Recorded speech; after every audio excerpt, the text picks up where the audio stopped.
Assalamualaikum warahmatullahi wabarakatuh. Alhamdulillahirabbil alamin wa bihi nasta'inuhu ala umuri dunya waddin.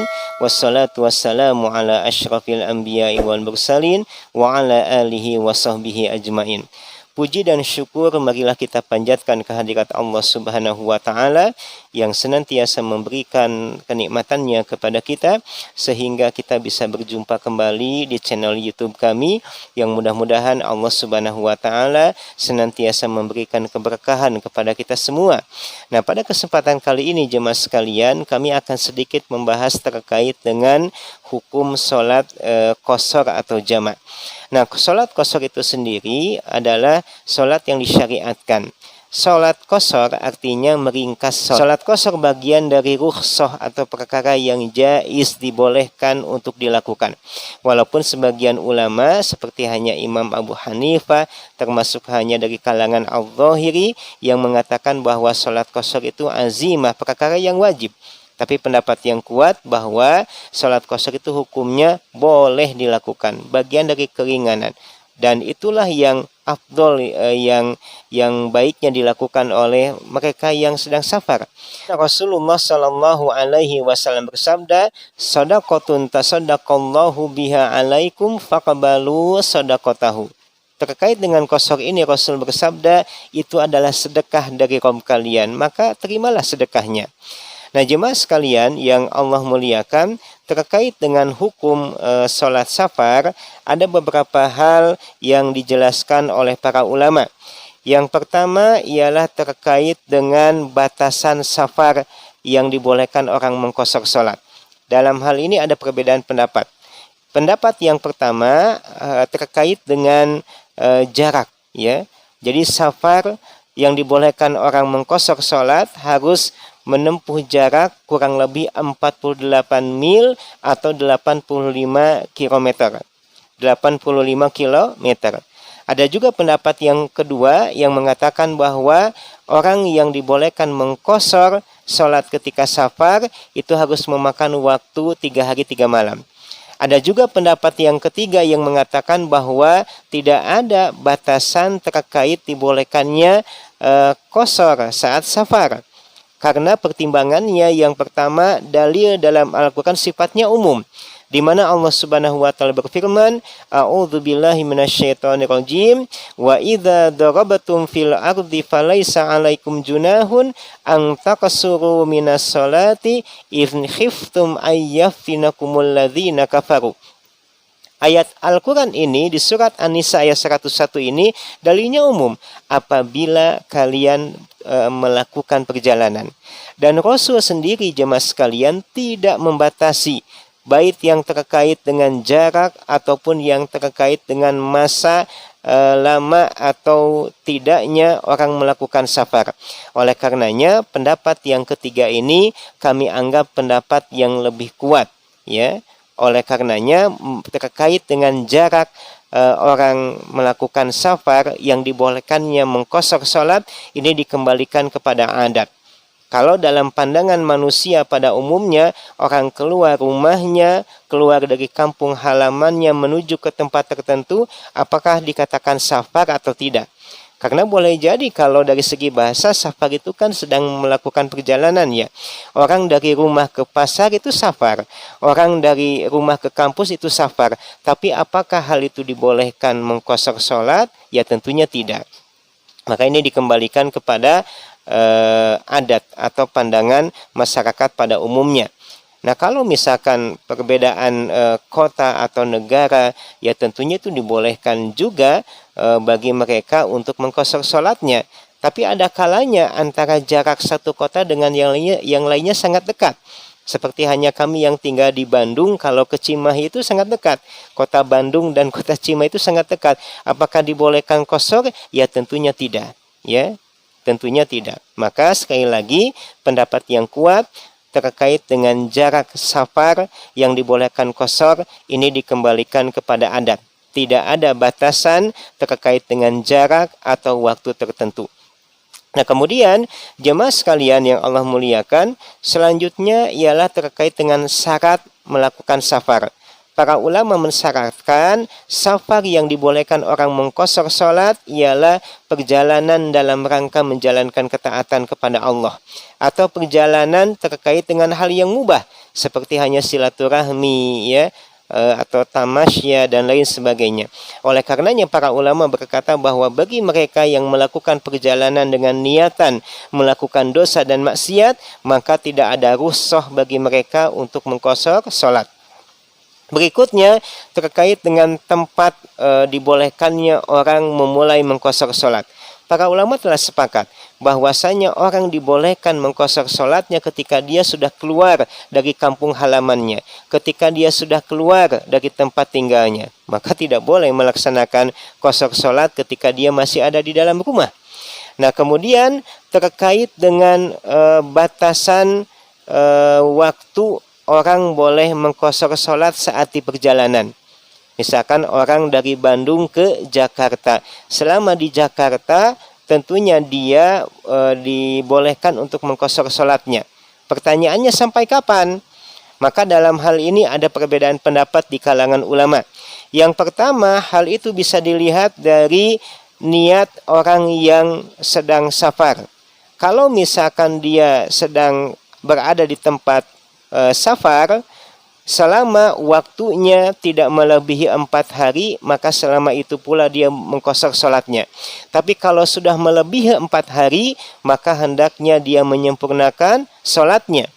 Hal ini berdasarkan hadis Nabi Shallallahu Alaihi Wasallam, bahwasanya Rasul berada di Mekah ya pada hari keempat.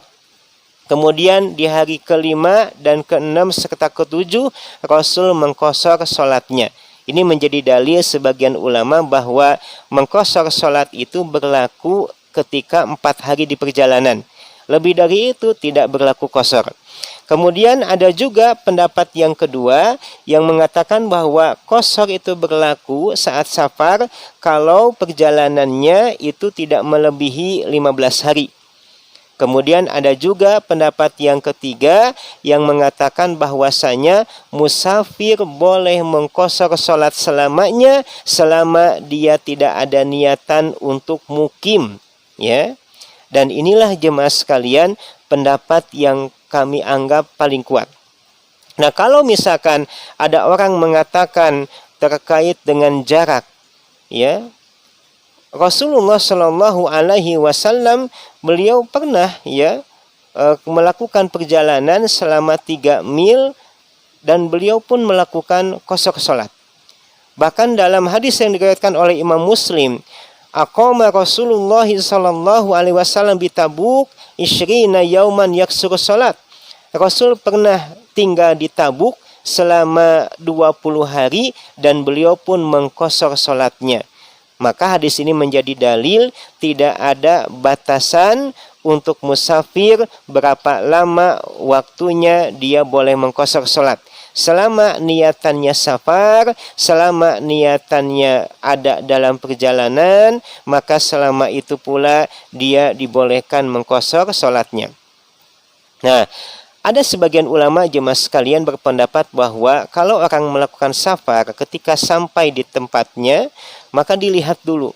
Kalau di tempat itu dia termasuk orang yang dianggap pendatang misalkan ya, kemudian dia hanya tinggal beberapa saat lamanya, tempat tinggalnya nggak permanen, nggak menetap intinya, maka masih dibolehkan dia untuk mengqashar salat.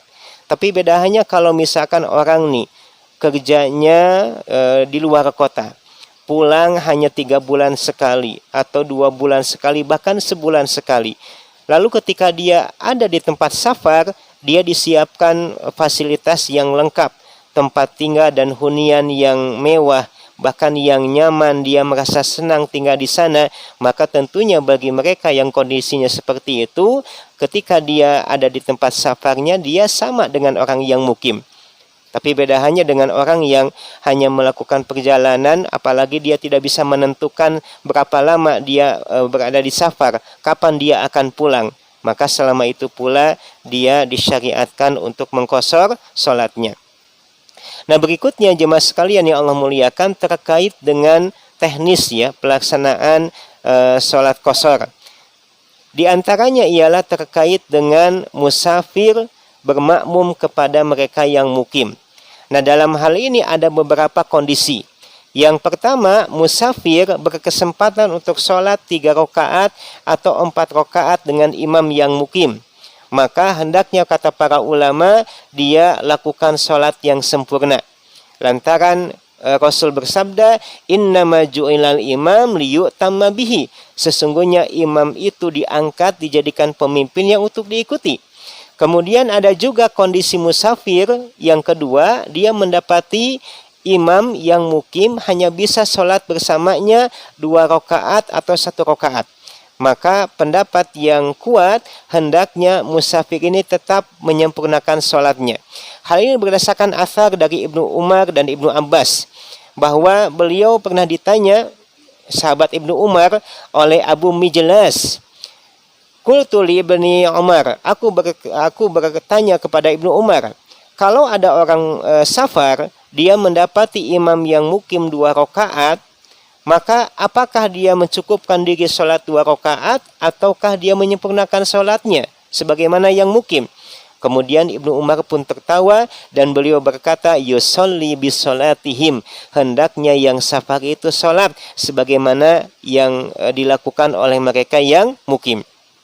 Nah, kemudian jemaah sekalian yang Allah muliakan, ada juga kondisi musafir ketika dia sholat dengan imam yang mukim, dia mendapati kurang dari 1 rakaat. Maka pendapat yang kuat, yang kami anggap lebih kuat, hendaknya musafir ini sholat qashar, yaitu meringkas sholatnya hanya 2 rakaat. Lantaran batasan orang ikut dengan imam itu ialah batasannya 1 rakaat. Kalau misalkan dia mendapati imamnya sedang tasyahud, sedang sujud, tidak terhitung ke dalam 1 rakaat. Maka kalau musafir mendapati imamnya sedang tasyahud atau sedang sujud, maka dia langsung ikut dengan imam, tapi cukuplah dia untuk mengqashar sholatnya 2 rakaat. Kemudian ada juga terkait dengan hal ini, yaitu sholatnya mereka yang mukim dengan yang safar. Ada kalanya orang mukim masuk ke dalam masjid, mendapati imam dan beberapa jemaah, padahal imam dan jemaahnya ini sedang safar. Maka dalam kondisi ini hukumnya boleh. Tetapi kata para ulama, hendaknya imam yang safar itu setelah selesai sholat, setelah salam, dia berkata kepada jemaah, atimmu sholatakum fa inna qaumun safrun. Sempurnakan sholat kalian karena sesungguhnya kami adalah jemaah yang sedang safar. Hal ini berdasarkan hadis yang diriwayatkan oleh Imam Malik dalam kitabnya Al-Muwatta. Nah, jemaah sekalian yang Allah muliakan, berikutnya ialah terkait dengan sholat sunat bagi yang safar. Dalam hal ini ada perbedaan pendapat di kalangan ulama. Yang pertama, ada yang mengatakan bahwa bagi musafir tidak ada sholat sunat baginya secara mutlak. Tidak ada. Kemudian ada juga pendapat yang kedua yang membolehkan sholat sunnah secara umum. Tapi ada juga pendapat yang ketiga, dan ini pendapat yang kami anggap lebih kuat, di antaranya pendapat Ibnu Taimiyah, bahwasanya bagi musafir yang tidak ada adalah sholat rawatib, sholat qobla dan ba'da, kecuali untuk sholat qobla subuh. Karena Rasulullah selama beliau safar tidak pernah meninggalkan sholat qobla subuh. Sedangkan sholat mutlak pada umumnya, terlebih hanya sholat malam atau tahajud, maka hal itu tetap disyariatkan bagi mereka yang safar. Nah, kemudian jemaah sekalian yang Allah muliakan, berikutnya ialah kita membahas terkait dengan sholat jama'. Jama' itu artinya mengumpulkan 2 waktu sholat dalam 1 waktu. Dan ini disyariatkan, ya, disyariatkan sebagaimana Rasulullah Shallallahu Alaihi Wasallam melakukannya, ya. Ya, terkait dengan sholat jama' ini, jemaah sekalian, ada beberapa hal yang dibahas oleh para ulama. Pertama, sholat jama' itu dilakukan diantaranya karena memang tidak memungkinkan sholat di awal waktu, ya. Kalau memungkinkan sholat di awal waktu, maka hendaknya dia tetap kerjakan sholat pada waktunya. Seperti hanya ini pendapat Imam atau Syekh Al-Utsaimin, ya. Sholat jama' itu disyariatkan kalau tidak memungkinkan sholat di awal waktu.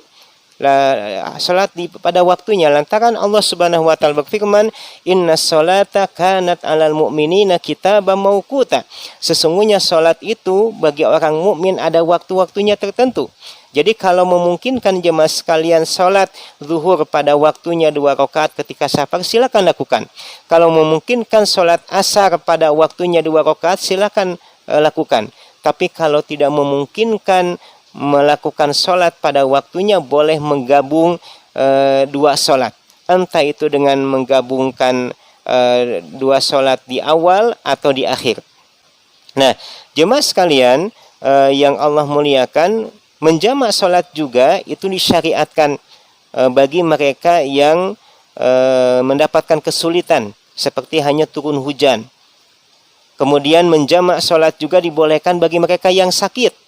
Ya, bagi mereka yang sedang dirawat, contohnya di rumah sakit, ya, dengan sakitnya tentunya ada keringanan yang mereka dapatkan, diantaranya boleh untuk menjamak sholat.